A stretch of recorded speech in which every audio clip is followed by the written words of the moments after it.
dia, família Moarride. Bom dia a você que está nos ouvindo ou assistindo pelo YouTube, pelo WhatsApp, pelo Facebook ou por outras áreas das redes sociais. Aqui quem vos fala é Geraldo Luiz, cantor e compositor. Inclusive, eu quero pedir desculpa que hoje eu ia gravar uma canção. Hoje não, no sábado, eu ia gravar uma canção do Daniel, mas por motivo de força maior eu não vou poder gravar, mas a data será anunciada breve. E como todas as quartas estamos aqui num bate-papo com ele que sabe tudo, né? Quarta-feira passada, por motivo de força maior, não demos início, ou melhor, não continuamos o nosso trabalho, que agora nós estamos numa série de estudos sobre o cânon do Novo Testamento. Iniciamos falando da primeira carta descoberta, que foi a primeira Tessalonicense. E o João Alves, que sabe tudo mais um pouco, conhecido como S, que é o meu professor de hebraico, meu professor de português e meu mestre no sentido de ensino da Torá, e que conhece um pouco e mais tudo e mais um pouco da história judaica, do Talmud, da Torá, da tradição oral, da Mishnah. Eu falo Mishnah porque eu estou aprendendo ainda agora, né? Falar em hebraico. Meu negócio é português, mas eu ainda vou chegar lá. Eu falo com ele, sempre ele, João Alves Correia, conhecido como Ask. Bom dia, João, tudo bem com você? É contigo aí, fala aí. Bom dia, Geraldo. Muito bom estarmos de volta aqui, depois desse período aí de um recesso meio que forçado, né? Mas estamos de volta, firmes e fortes, para dar continuidade aqui ao nosso estudo das origens do Novo Testamento, né? E já na primeira aula nós vimos aí como foi que tudo começou, o contexto histórico e também o primeiro escrito do Novo Testamento, que foi primeiro a Tessalonicenses, né? Mais ou menos por Isso. volta do ano 60, 60 e pouco. E vamos então dar continuidade aqui a essas curiosidades, como foi que tudo se originou, como é que foi que isso chegou até as nossas mãos, né? As pessoas querem saber isso, e também a questão sempre da comparação com os escritos judaicos, com os escritos do Isso. judaísmo, né? Isso é muito importante, muito importante. Vamos comparar aqui então Eu, de forma educada, de forma cortês, de forma inteligente, não digamos questionando ou de alguma forma vilipendiando a fé alheia, não é essa a nossa intenção, mas assim é um estudo comparativo, né?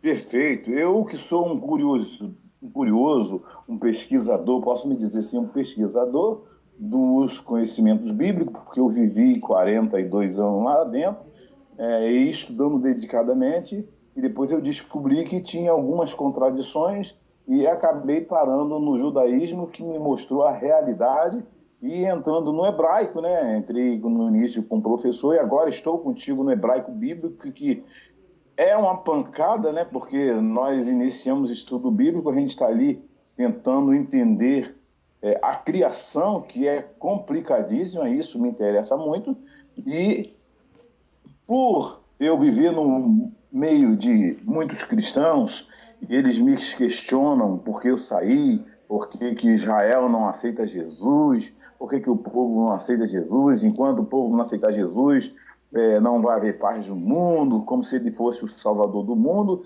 Então, nada mais, nada menos, você que é um cara preparado, estudado, para trazer essas informações. Nós teremos para frente aí, eu creio que vai durar, não sei quanto tempo vai durar essa aula, mas vai durar aí essa aula, pelo menos do cânon do Novo Testamento, e fazendo comparação com a Torá, a Taná, eu acredito que vai durar aí uns, sei lá, uns 3 meses aí de aula falando sobre isso. Eu não sei, vai depender. Claro que nós temos os imprevistos ainda, mas já que nós começamos com Tessalonicense, né? Sim. Eu não lembro muito aí alguma coisa que ficou para trás. Queria que você falasse, principalmente, aproximadamente, é claro, das datas, para quem foi, porque está no Novo Testamento os 4 evangelhos. Dá a entender que a Bíblia começou, o Novo Testamento começou pelo Novo Testamento e que Marcos e que Lucas é o primeiro livro e que, na verdade, não é Marcos. Então, são um estudo, para mim, de grande relevância, de grande importância, e agora é contigo. Vou te fazer algumas perguntas no meio, se caso aparecer. Se não aparecer, você vai embora. Vamos embora até meio-dia falando sobre isso. É contigo, tá nas tuas mãos. Muito bem, então, Geraldo, na aula passada, ou melhor, na aula inaugural sobre as origens do Novo Testamento, nós vimos então que apesar do Novo Testamento iniciar pelos evangelhos, Evangelho de Mateus, Marcos, Lucas e João, esta ordem não é a ordem histórica, a ordem cronológica. A ordem cronológica coloca a primeira epístola aos Tessalonicenses como o primeiro escrito evangélico, o primeiro escrito do Novo Testamento. Perfeito. Composto por Paulo, como todos sabem, ou pelo menos atribuído a ele, né? Então esse escrito ele visa orientar a igreja em Tessalônica, que é uma cidade da Grécia, e foi escrito mais ou menos por volta do início da década de 60 da Era Comum, né? Ou seja, mais ou menos 10 anos antes da destruição do templo, certo? Em Jerusalém. E Paulo foi condenado à morte, de acordo com a tradição cristã, mais ou menos no meio da década de 60, ou final da década de 60.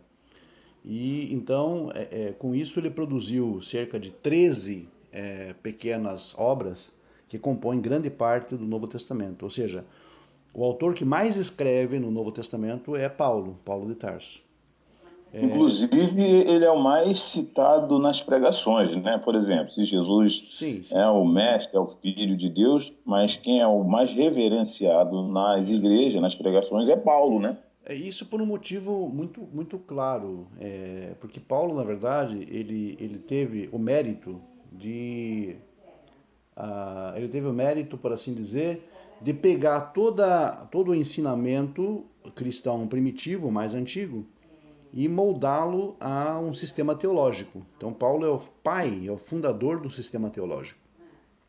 Perfeito. E ele pega aquela massa informe de doutrina, de ensinamentos morais, ensinamentos éticos, ensinamentos salvíficos, que é relacionados à salvação do homem, e transforma isso numa doutrina, numa teologia. Então ele dá corpo à teologia cristã. Por isso ele é a maior referência no mundo evangélico, inclusive nas faculdades teológicas, porque é Paulo que, de alguma forma, produziu um sistema teológico cristão. Porque antes não existia isso.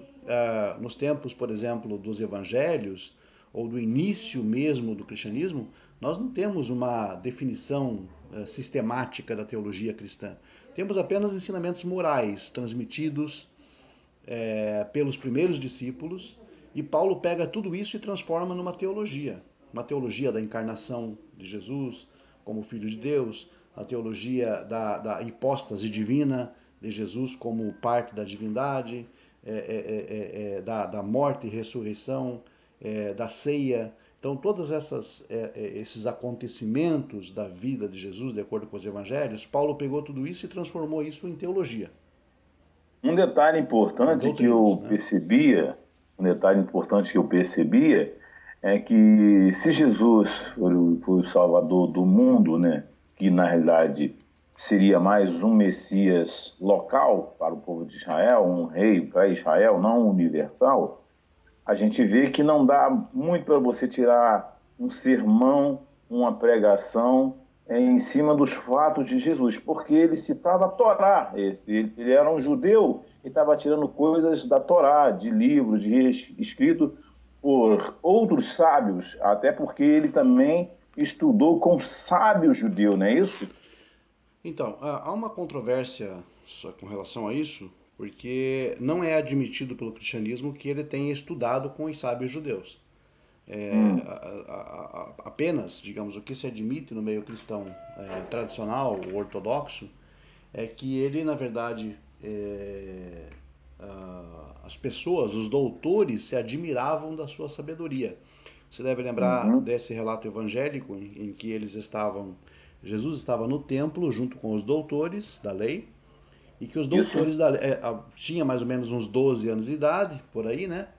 Em que os doutores da lei, os escribas e os fariseus, os perushim, as pessoas que eram os grandes eruditos da época, eles ficaram assombrados com o conhecimento do menino. Então, os cristãos, o cristianismo não admite a ideia de Jesus ter estudado com os sábios. Isso não existe. Isso Outro não existe. detalhe importante, Então, o que a gente acontece? está Por quê? falando. Só completando aqui, Ah, geral. Então, beleza, vamos lá. porque o cristianismo entende que Jesus recebe o conhecimento dele não dos homens, assim de Deus. Hum, Tá? Por quê? Porque com entendi. 12 anos de idade, ele não tinha condições de saber o que ele sabia, de acordo com o Evangelho. Não Perfeito. tinha, porque não tinha nem condições de ter estudado tanto assim. Então, pro cristianismo, o conhecimento de Jesus vem de origem divina e não de origem humana. Será que essa data dos 12 anos, ela não faz uma analogia ao Bar Mitzvah, né? Se fala, Sim, do jovem. sim, sim. Mas é importante notar que esses rituais judaicos, Geraldo, no caso, não eram bem assim.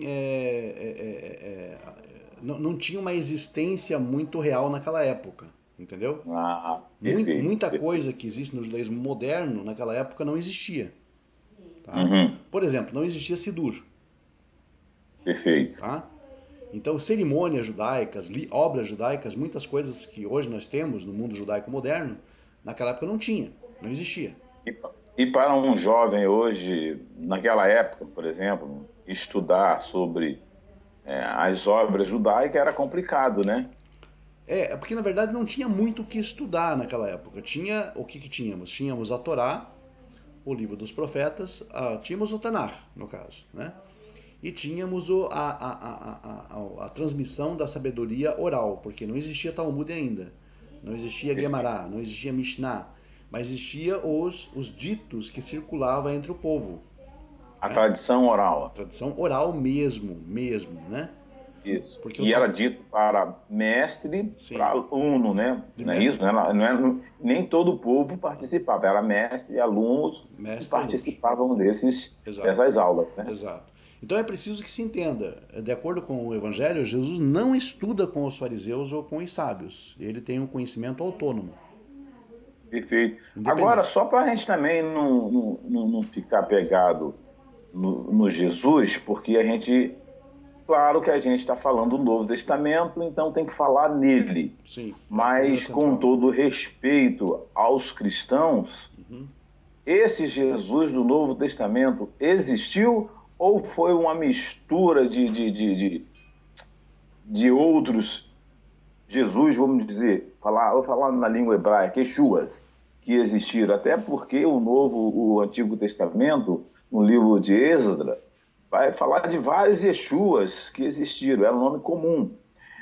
Esse do Novo Testamento, ele é verdadeiro? Ele foi compilado por parte de outros que existiram anos atrás? Porque a gente está falando como se ele fosse o verdadeiro, dando crédito Uhum. ao Novo Testamento, como se ele realmente estudou com outros sábios de outra área do Egito, como se ele tivesse Não. existido e que os sábios se admiravam com o seu conhecimento. Uhum. Mas eu gostaria de saber, esse do Novo Testamento existiu de fato ou houve manipulações de outros que existiram anos atrás? Uma pergunta polêmica, mas o que a gente. E digamos que o que acontece aqui é o seguinte: o cenário é muito complexo, mas hoje em dia, uma, uma grande, a maioria dos historiadores aceita Jesus como tendo sido uma pessoa real, né? Uhum, Porém, essa realidade da existência de Jesus, dos historiadores, dispensa a parte, digo, mítica ou mitológica, né? uhum. Qual parte mítica e mitológica eles descartam? Os historiadores descartam essa noção de nascimento virginal, de milagres, essas questões metafísicas, ou essas questões, digamos, da vida dele, que tem envolvimento com o aspecto espiritual. Os historiadores veem um Jesus diferente do que os evangelhos veem, né? Então, o que acontece? Eu penso, essa é uma opinião particular, alinhada com o pensamento dos historiadores, que de fato existe um crédito com relação à existência de Jesus, mas não o Jesus do Novo Testamento, né? O Jesus do Novo Testamento, explicando o meu ponto de vista, o Jesus do Novo Testamento representa um ideal. Assim como vários livros sagrados da antiguidade, né, trazem também personagens que representam um ideal a seguir. Por exemplo, o que Jesus representa para os cristãos? Para os cristãos, Jesus representa um modelo moral a ser seguido, né? Uma pessoa de bem, uma pessoa moral, uma pessoa que fazia o bem, uma pessoa que ensinava aquilo que era correto, que era justo. Então, esse é um modelo de um ideal. Mas Do Novo Testamento, né? Do Novo Testamento. Mas esse ideal não necessariamente corresponde àquilo que é real. Perfeito. Aquilo que é ideal nem sempre corresponde ao que é real. Quando você vai explorar a história de Jesus, o que acontece? Você não encontra na história nenhuma referência a ele, absolutamente nada, exceto o que os cristãos mesmos... Registro nenhum. Não, a não ser o que os cristãos mesmos escreveram acerca dele. Então, perfeito. E isso, claro, já deixa uma lacuna, no sentido de que é difícil comprovar uma pessoa real, histórica, por meio de um escrito que visa justamente propagar o ensinamento dessa pessoa.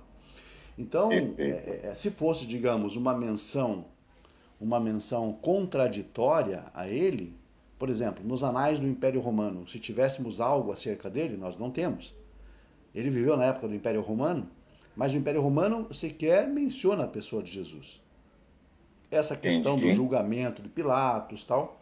Pilatos foi um personagem real, a gente sabe disso. Nós temos documentos que mostram que Pilatos era realmente o prefeito da Judéia na época e que ele realmente era um homem, ele estava sob o governo de Roma, e ele estava ali para fazer cumprir a ordem romana, a lei romana. Isso está registrado. Isso está registrado, até na pedra e em documentos, em obras, né? Nós temos registro de Pôncio Pilatos como sendo realmente o prefeito da Judéia na época que estava sob jurisdição romana.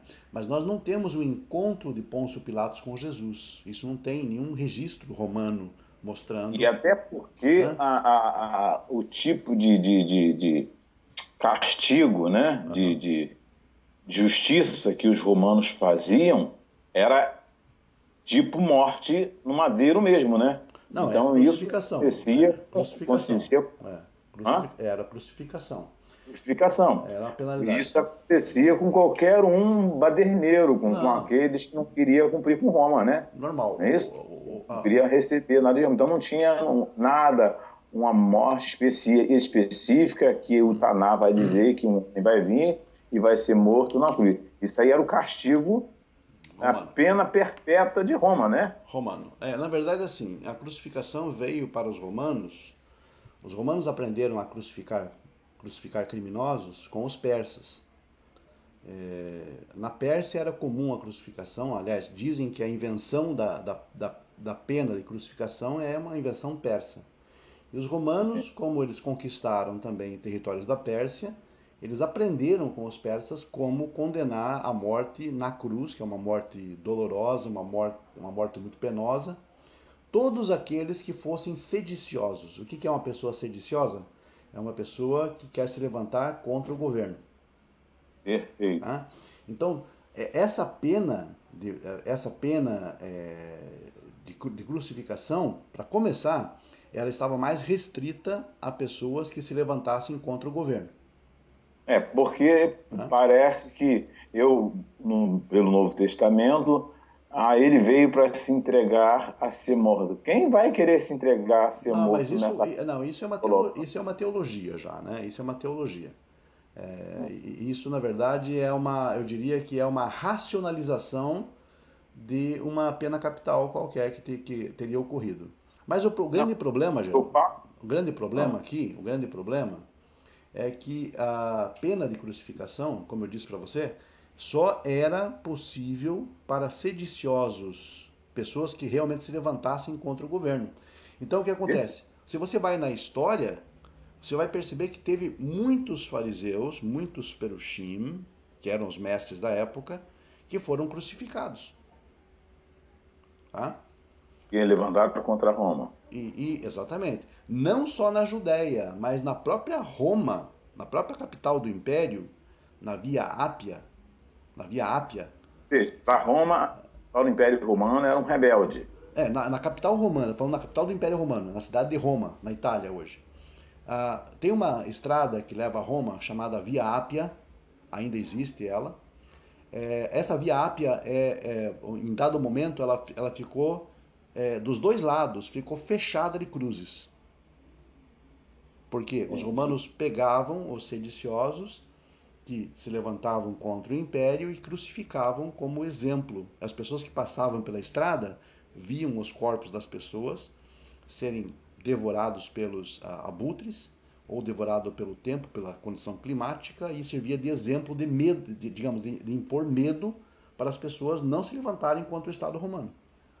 E nesse Né? caso nós vemos uma contradição, né? Porque a Torá, você já explicou nas aulas passadas, ela vai falar lá em Devarim 22, 20, sobre, eu não me falha a memória o texto que eu não gravei, mas lembro do texto, né? Que aquele que pecou contra alguma coisa, ele deveria ser pendurado no madeiro. Porém, ele teria que ser tirado antes do pôr do sol. Então, ela não se encaixa com a crucificação romana. Não, Não é não, não, isso? não. Mas Paulo cita esse texto. Sim. De forma equivocada. Mas você lembra bem como é que diz o texto? Não, me lembro que você falou que dali era como se fosse não era um agrado do Criador aquilo dali. E você explicou isso aí, né? Aquela maldição ali, né? Ele foi maldito e pendurado no madeiro, como Paulo cita. Essa maldição aí não era como se Deus estivesse amaldiçoando aquela pessoa. Ele tinha que passar por aquilo, mas era como se o próprio Criador não era um escárnio, era para limpar a terra, mas e tinha uma piedade nesse sentido dessa pessoa que estava sendo pendurado no madeiro, correto? Me corrige se eu estiver errado. Ok, em linhas gerais é isso mesmo. Agora, o que nós podemos entender disso? Pendurar no madeiro não é crucificar, pendurar no madeiro é enforcamento. Muito bom, isso é importante você falar. Quando A, fala pendurado no madeiro, sim, é enforcamento. enforcamento. É forca. Não é nada de pregar em Não, prego, não, estaca. não, nada disso. Nada disso. E Paulo cita isso lá nas cartas, né? Como se Erroneamente. a dar cumprimento à crucificação do Novo Testamento, né? Erroneamente. Né? Então, o que aconteceu? Quando a Torá fala pendurado no madeiro, isso representa uma das penas capitais que a Torá prescreve, que é o enforcamento numa árvore. Uhum, perfeito. E nós temos exemplos da própria tradição que mostra que a pena ela era aplicável em dados momentos, né? Uhum. E mesmo assim, como a gente já discutiu em aulas passadas, a pessoa condenada ela não podia permanecer ali porque isso era, na verdade, um opróbrio, ou era uma vergonha para a Vergonha. imagem de Deus. Por quê? Porque o que Isso. estava pendurado ali, apesar de ser criminoso, era também imagem de Deus. É, e, Né? e para os romanos, não. As pessoas tinham que ficar penduradas ali, os abutres ali ficavam comendo, ou muitos eram jogados ali, para ter o temor para não se voltar contra Roma. Porque, ó, tá vendo aí? Se você se voltar contra Roma, você vai morrer assim. Né? Não era isso? Era assim, a intenção de Roma? Era impor o terror, o medo, né? Tá? A ideia de Roma era impor o terror, o medo, e não, digamos, não tem nada a ver com a prescrição da pena capital na Torá. Tá? A Torá é outra coisa, porque as pessoas eram executadas dessa forma, enforcados, mas era tirado no mesmo dia, porque não podia permanecer ali, né? Porque a lei judaica determinava. Mas Perfeito. usar a lei judaica para, digamos, dizer que alguém foi morto no madeiro e que foi tirado do seu corpo dali para cumprir a Torá, isso tudo é uma grande bobagem, na verdade, porque na verdade não tem vínculo, porque a crucificação é uma pena romana e estava sob direito romano. Né? E que aconteceu em que período, mais ou menos? E eu preciso também salientar o seguinte, de acordo com o texto do Novo Testamento, José de Arimateia vai até os governadores romanos e pede o corpo de Jesus para que seja tirado antes da cruz. Perfeito. Ou seja, não porque a lei determinava, a lei judaica determinava, porque senão os romanos já tinham tirado antes, mas deveria ficar justamente para servir de exemplo, até ser, digamos, totalmente destruído.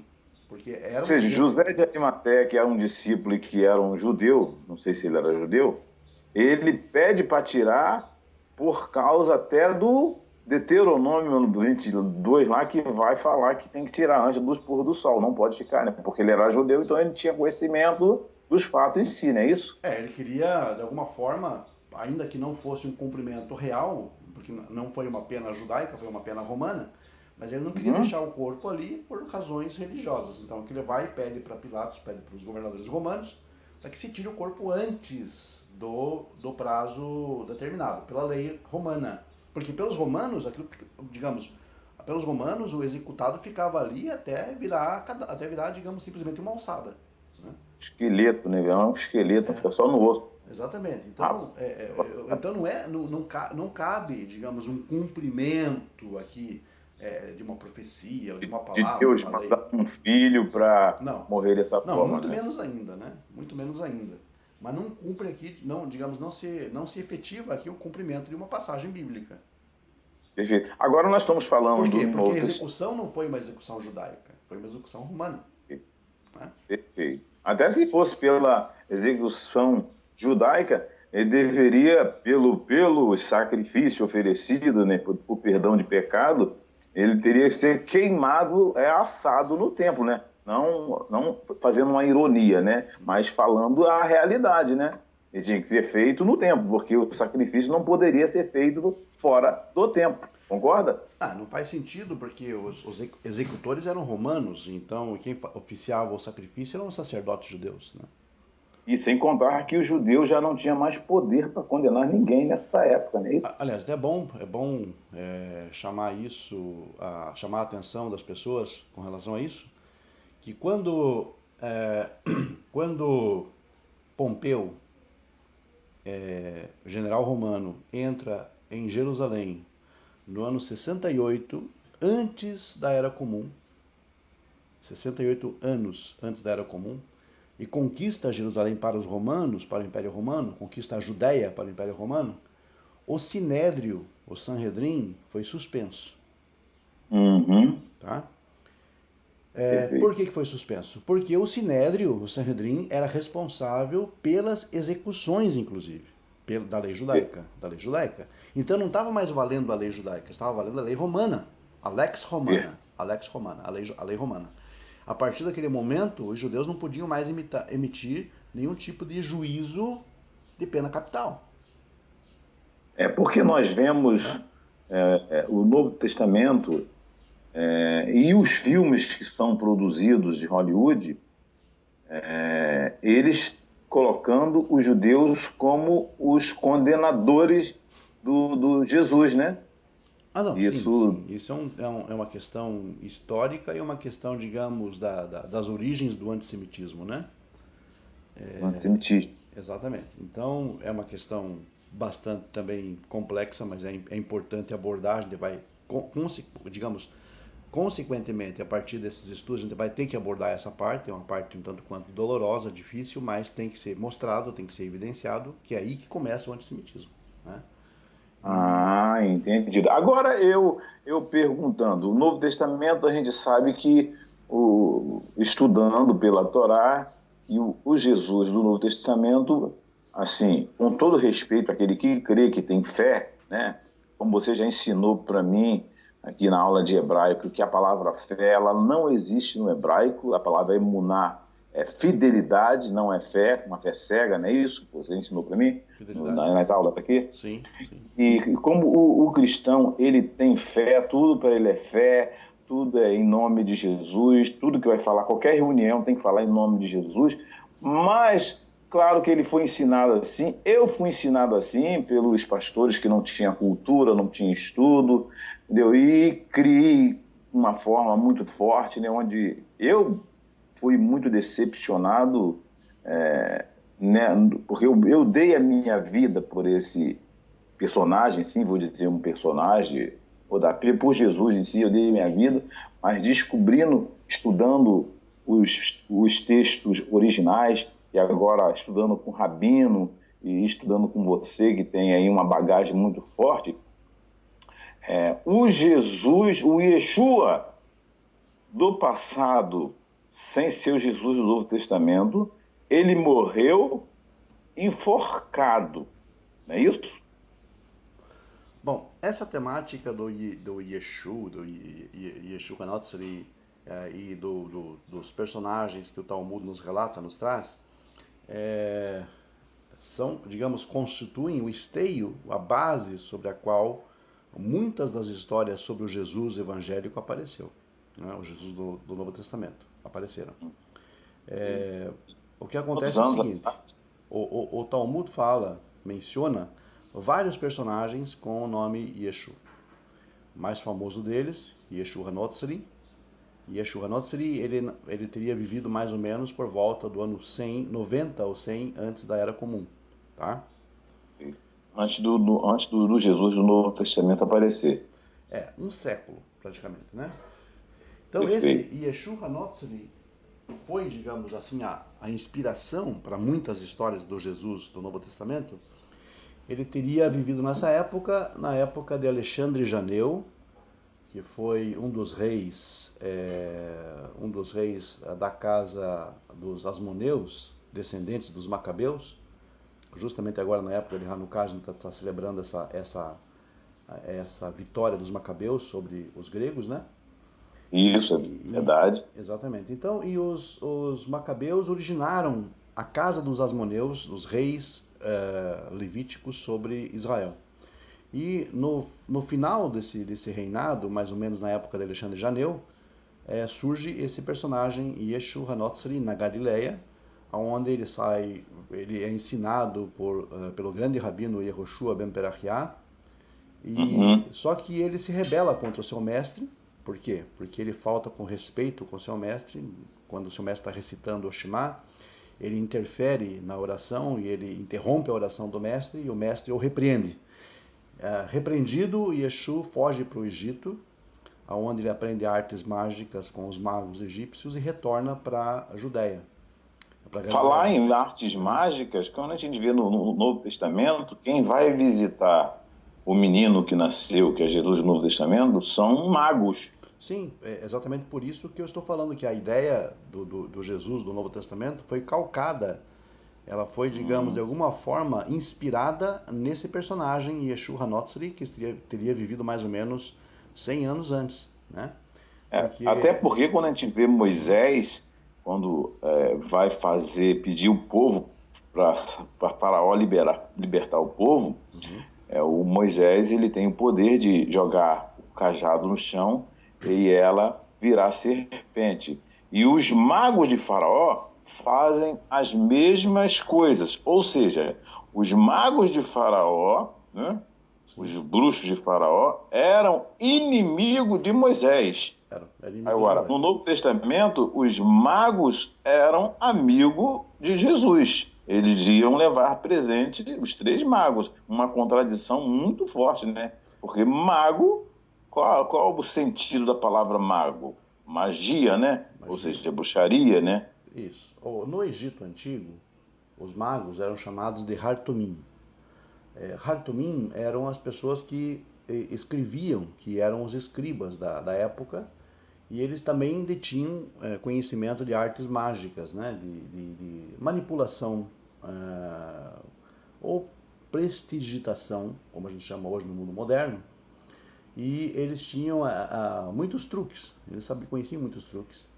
E, Era truques? O que era aquilo? eram A truques, gente, eram truques.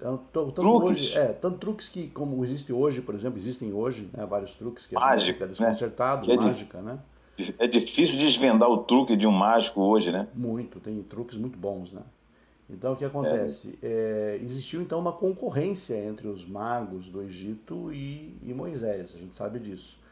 Hum, Daniel também em Babilônia foi confrontado pelos magos de Nabucodonosor, perfeito, né? verdade. Foi perseguido por eles porque eles perceberam que Daniel era uma pessoa de conhecimento superior e a sua magia não podia, digamos, afetá-lo, né? Ou tirar o seu prestígio.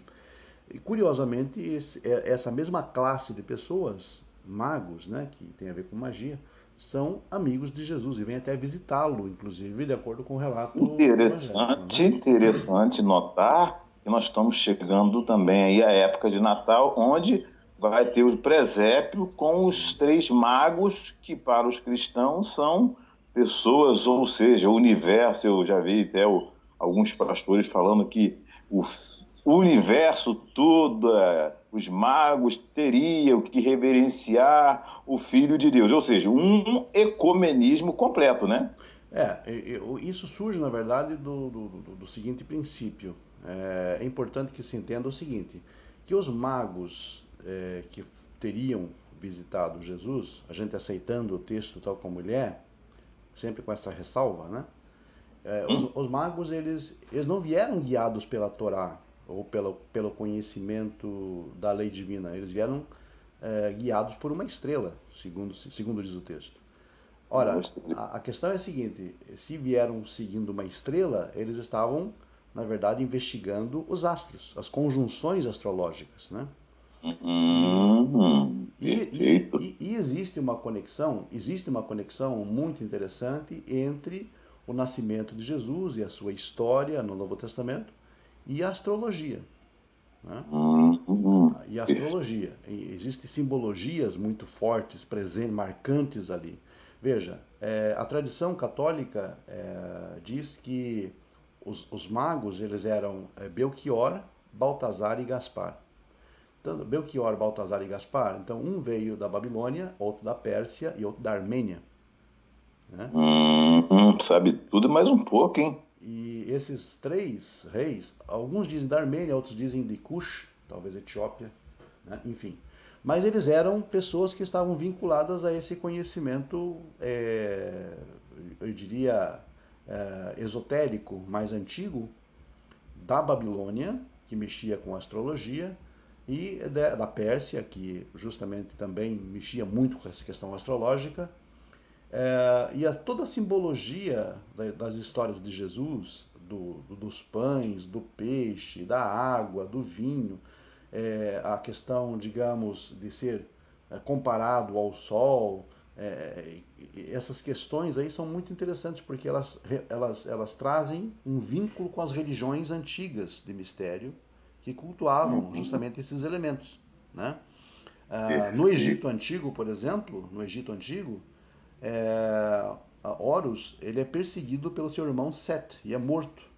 E Horus é o deus Uhum, solar e ele uhum. ressuscita, etc. Então há muitas semelhanças com as histórias de Jesus. E os magos, ou de acordo com o texto, eles viram a estrela no Oriente e vieram seguindo essa estrela até chegarem em Belém da Judéia, de acordo com o texto. Então, E resumindo aqui essa história, com o Jesus Hanatsiri, né, que se fala, é isso? Yeshua Hanotsri, Yeshua Hanatsiri existiu, foi morto, ele foi apedrejado, enforcado, apedrejado. ele foi enforcado e apedrejado em Lod, que é perto de Tel Aviv hoje. Aham, perfeito. É um bairro de Tel E Aviv, né? então, e existiu o outro, né, que é o Pandera, né? O Pandera, que é, digamos, é bem mais, digamos, é bem posterior, né? Bem posterior. E o Pandera Perfeito. era, o Yeshua Ben Pandera, ele era, filho de uma mulher chamada Miriam. Hum. Miriam, para quem não sabe, Hã? Miriam é o nome que deu origem ao nome Maria, em hebraico. Que isso? Né? E Miriam, ela era, de acordo com a tradição judaica, era uma cabeleireira. Né? O negócio é sério, hein? Então, E aí eu vou. existe também uma conexão importante, interessante. É provável que exista uma fusão entre os personagens da mãe de Yeshua ben Pandera, a Miriam, com a Maria de Magdala, ou a Maria Madalena, Interessante. que era uma prostituta, de acordo com a tradição evangélica. Então Yeshua ben Pandera teria nascido bem depois, inclusive, da era comum, chamada era cristã, e ele foi também um rebelde. Ele era filho de um legionário romano que teria, digamos, cuja legião estaria estacionada na Judéia na época. E então ele teria, esse soldado romano, ou teria estuprado, ou teria, digamos, tido relações consensuais adúlteras com a Miriam, que já era casada. Hum. E, Então, então a gente analisando esses fatos que existiu dois Yeshua há 100 anos atrás, a gente vai ver que as histórias não têm nada a ver com o Novo Testamento, né?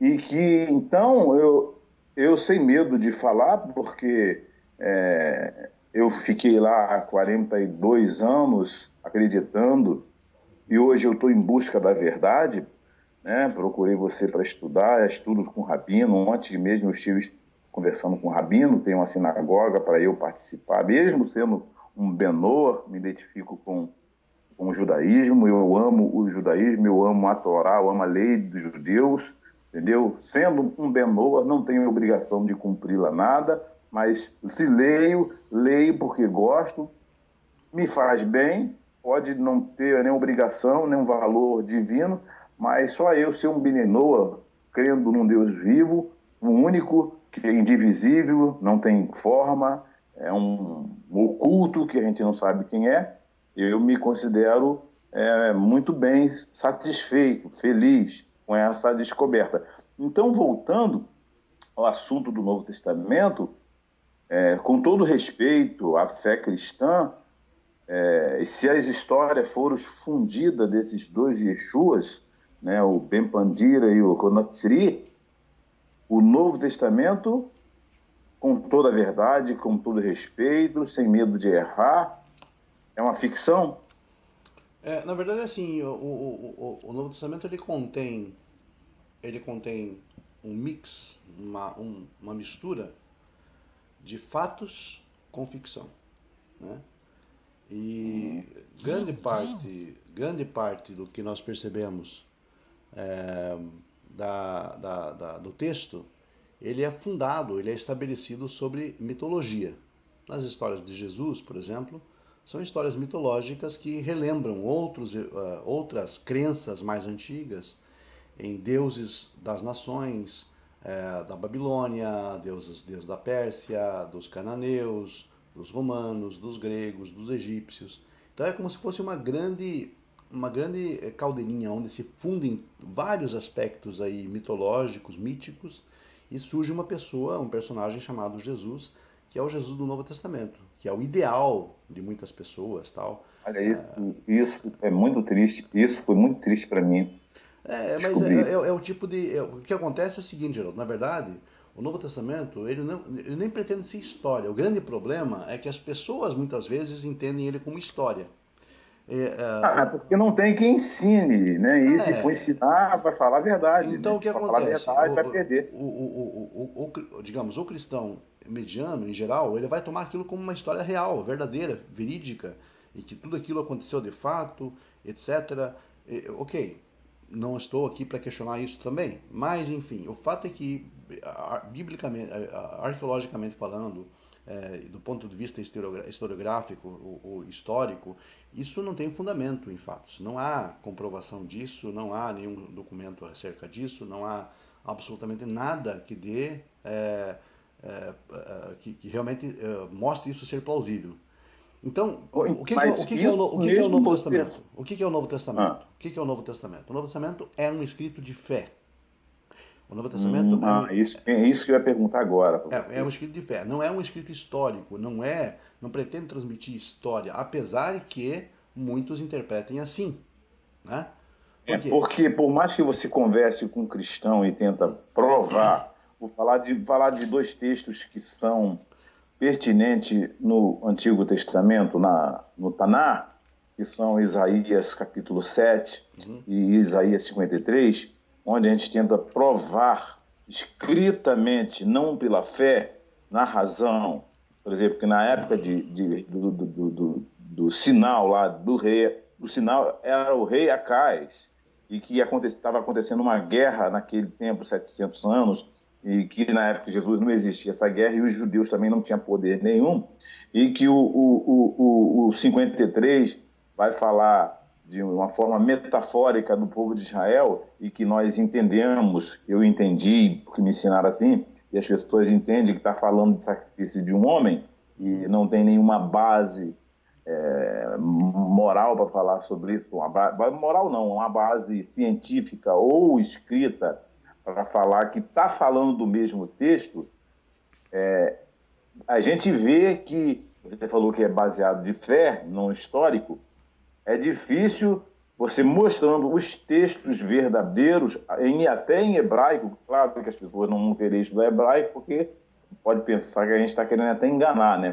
Ler ali e falar o que está falando. Mas mesmo no português de Ferreira de Almeida, que a gente lê, né, que as traduções são elas equivocadas, mas trazendo essas traduções, a gente não consegue convencer, não é que eu queira convencer, mas pelo menos fazer a pessoa pensar e analisar. Realmente, pô, aqui está falando do rei Acais, que o Isaías está mandando, Deus está mandando ele pedir um sinal. Pô, aqui falando que Deus deu um sinal a Maria, e porque eles remetem à profecia lá.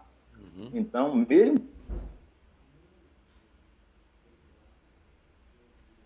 Certo? Mas então, convencer uma pessoa de acreditar nesses, na realidade, no real, na razão, não é isso? não, o grande problema, Geraldo, é que é o seguinte, é uma abordagem um tanto quanto equivocada nesse aspecto, eu acredito, porque é o seguinte, essa questão de fé não adianta a gente abordar, a gente não vai, de fato, a gente não está aqui procurando realmente mexer com essas questões de fé. Aqui só estarão pessoas que estarão nos acompanhando que querem pensar, que querem raciocinar, que querem usar a razão. As pessoas É que não descobrir a querem, verdade, né? os que não querem, querem usar apenas de fé e de convicção e de acreditar, se apegar, digamos, a uma emoção, não os questionamos. Sigam e sejam felizes com aquilo que acreditam, isso é absolutamente um direito que assiste a eles, mas o que nós estamos tratando aqui é realmente racionalidade. E você não espere ver racionalidade na fé.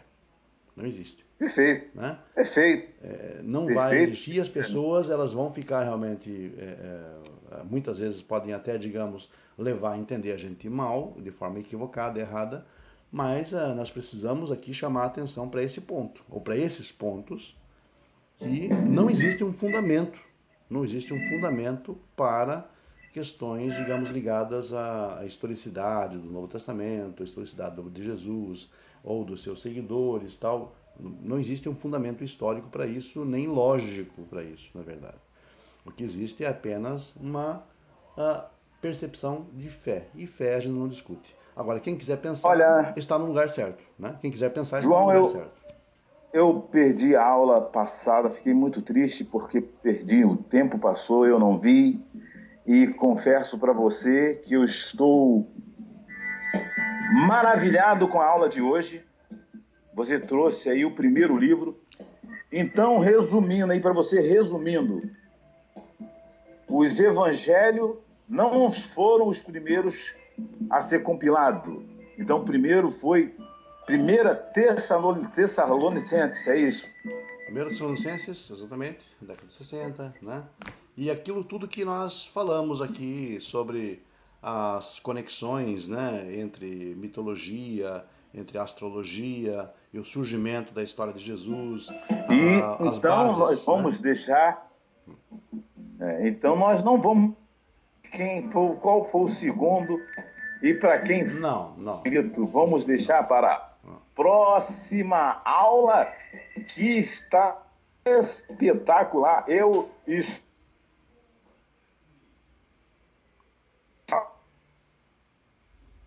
por essa aula, espero que você também goste, ouça a aula, é 1 hora, eu sei que às vezes você não tem tempo para assistir 1 hora de YouTube, mas se você tem tempo para assistir um filme de 2 horas, 3 horas, um seriado na Netflix, a Netflix você vai ter que pagar um dinheiro aí, que eu estou fazendo comercial para ela.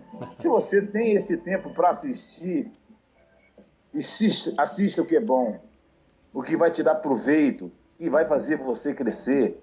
São esses estudos históricos e registrado, não estamos falando de fé, estamos falando de registro, de coisas que existiram de fato. Eu estou falando com uma pessoa que tem só de hebraico 30 anos, meu filho.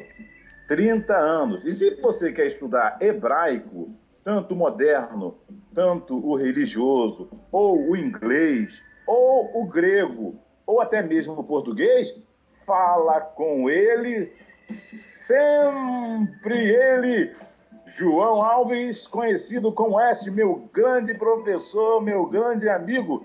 Eu quero deixar um grande abraço e um Surlai Tovim, que é uma boa tarde para você e sua família. E você deixa aí as suas considerações finais, seus contatos para aí de repente, um evento, alguém marcar, pedir alguma coisa para você. Muito bem, tá bom? Geraldo. Muito bom. É contigo mesmo.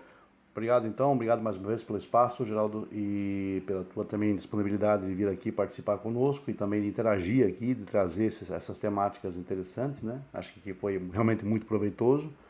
E vamos continuar com a série, a partir da semana que vem, vamos em frente com mais elucidações aqui sobre as origens do Novo Testamento, né? Muito obrigado mais Eu uma estou vez. muito feliz. Era a minha curiosidade. A Torá, eu estou praticamente vacinado, né, com a Torá, né? Claro que eu estou ainda engateando, né?